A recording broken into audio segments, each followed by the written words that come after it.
আসসালামু আলাইকুম ওয়া রাহমাতুল্লাহি ওয়া বারাকাতুহু। আমার নাম মোহাম্মদ সাইফুল ইসলাম। আমি ক্লাস প্রথম শ্রেণীতে পড়ি। আমি আপনার সামনে ইস্তেঞ্জার আদব বলবো। আমরা মুসলমানের ধর্মের নাম ইসলাম। ইসলামের 5 বুনিয়াদ কালিমা, নামাজ, রোজা, যাকাত আর হজ। 1 নাম্বার কালিমায়ে তয়্যিবা লা ইলাহা ইল্লাল্লাহু মুহাম্মাদুর রাসূলুল্লাহ।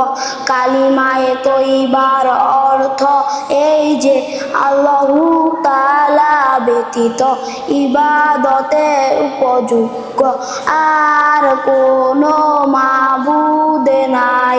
হযরত মুহাম্মদ মুস্তাফা সাল্লাল্লাহু আলাইহি ওয়াসাল্লাম আল্লাহু তাআলার রাসূল। আসসালামু আলাইকুম ওয়া রাহমাতুল্লাহি ওয়া বারাকাতুহু।